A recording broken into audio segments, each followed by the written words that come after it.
Huiwon had asked if it was really okay for them to go on their own.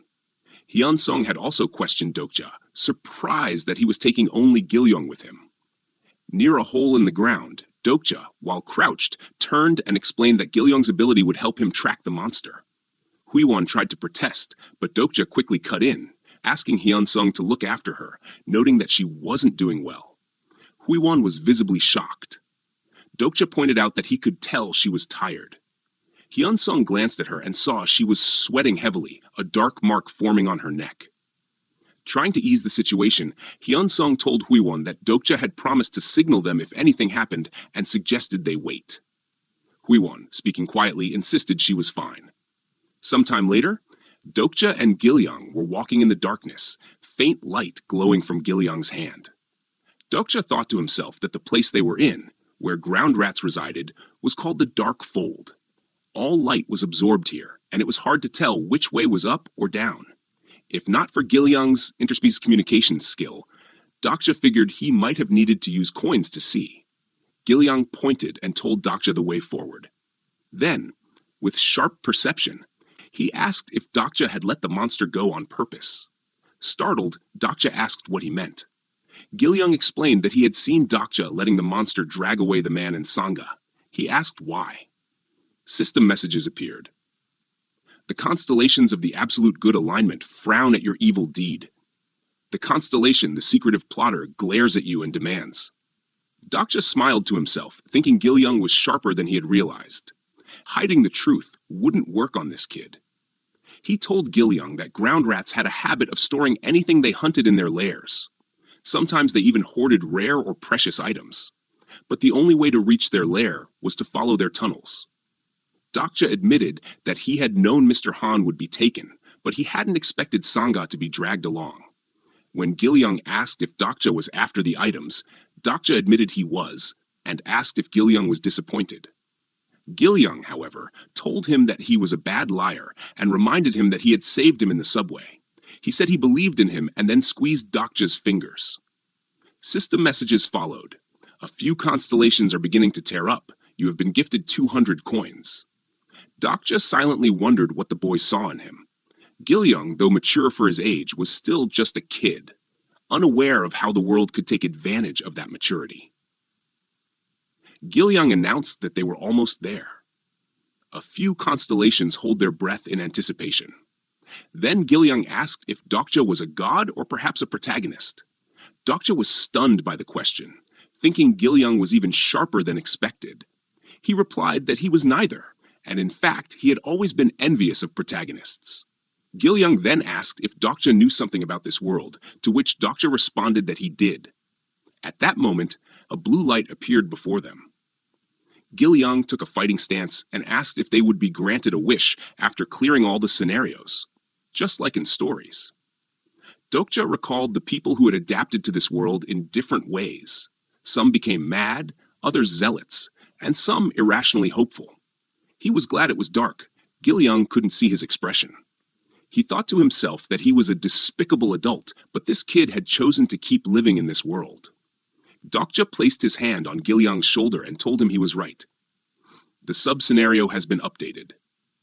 As the darkness lifted, a massive tree root came into view. You have entered the ground rat's treasure trove.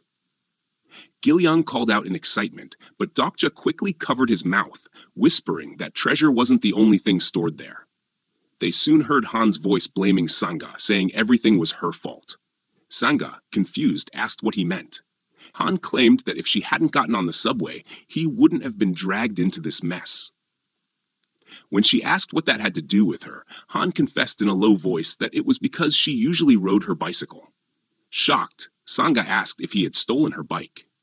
Han blurted out that he had told her he'd give her a ride home and that she should learn to accept kindness. Sangha pressed again, demanding to know if he'd stolen it. Dokja, listening, thought to himself that it explained why Han had been on the subway instead of his Z-Class Benz. The constellation, demonic judge of fire, despises Mango Han. Han shouted that yes, he had stolen it, and asked what of it. Sangha accused him of theft, but Han yelled back that none of this would have happened if she had just accepted his offer to take her home. The constellation, prisoner of the golden headband, has grown tired of the petty argument. Sangha continued to question him, and Han snapped that there was more where that came from. Dokja sighed, realizing he couldn't wait any longer. He gripped a thorn in his hand, preparing to throw it. Han continued, saying it wasn't like he had asked her out, he had just wanted to drive her home. But she kept rejecting him. As he rambled on, Dokja threw the thorn, hitting the ground just above Han's head. Han screamed in surprise. The constellation, prisoner of the golden headband, is pleased. You have been gifted 100 coins. Han asked what that was, and Sangha, spotting where the thorn had come from, shouted Dokja's name. Dokja looked at the cracked area and thought to himself that it was coming. The spot he had struck began to break open, and insects exploded out. Dokja observed that even in the depths of the dark fold, black ether was overflowing, manifesting as black flames from the nucleus of the dark root. He knew who would appear wherever there was a dark root. A terrifying figure emerged, a man with a skeletal face, long arms, and purple tentacles sprouting from his back. The Warden of the Dark has appeared. The sub-scenario has been updated.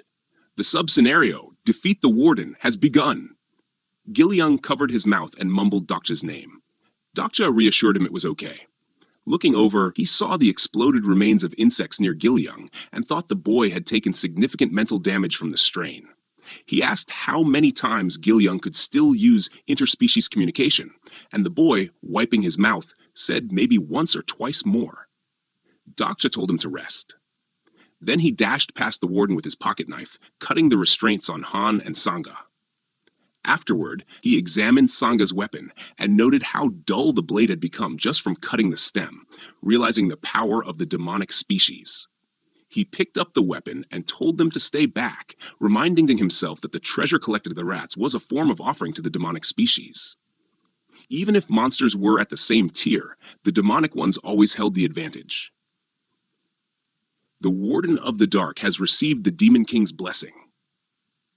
Dokja thought grimly that the situation wasn't good. He had hoped to avoid this fight. The warden muttered, "Kamu der etur," in an incomprehensible tongue. The Warden of the Dark spews an aura of fear.